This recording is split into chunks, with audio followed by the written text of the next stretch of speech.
আসসালামু আলাইকুম ওয়া রাহমাতুল্লাহ। নাহমাদুহু ওয়া নুসাল্লি আলা রাসূলিল কারীম।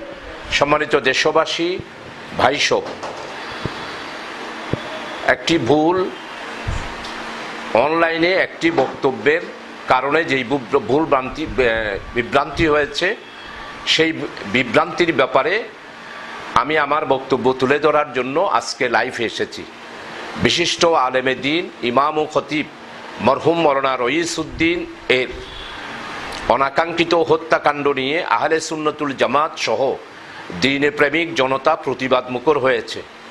আমরাও এখনও হত্যাকাণ্ডের তীব্র নিন্দা জ্ঞাপন করছি এবং আইনের আওতায় এনে প্রকৃত আসামিদেরকে এবং দোষীদেরকে গ্রেপ্তার করে উপযুক্ত শাস্তির দাবি করছি। এই প্রসঙ্গে উল্লেখ্য যে বিগত 5ই মে আমি কেন্দ্রীয় কর্মসূচিতে অংশগ্রহণের জন্য ঢাকায় ছিলাম। অতঃপর চট্টগ্রাম মহানগরী জামাতের উদ্যোগে 6 মে ঐতিহাসিক বালাকোট দিবস উপলক্ষে আলোচনা সভার আয়োজন করা হয়।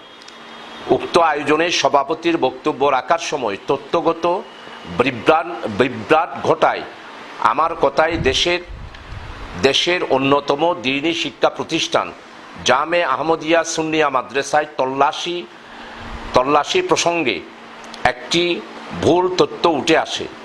এই ভুল তথ্যের জন্য আমি আন্তরিকভাবে দুঃখ প্রকাশ করছি।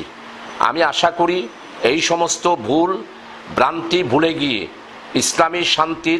ইসলামী শক্তির ঐক্য গড়ে তুলে আমরা একটি সৌহার্দ্যপূর্ণ পরিবেশ গড়ে তুলব ইনশাআল্লাহ।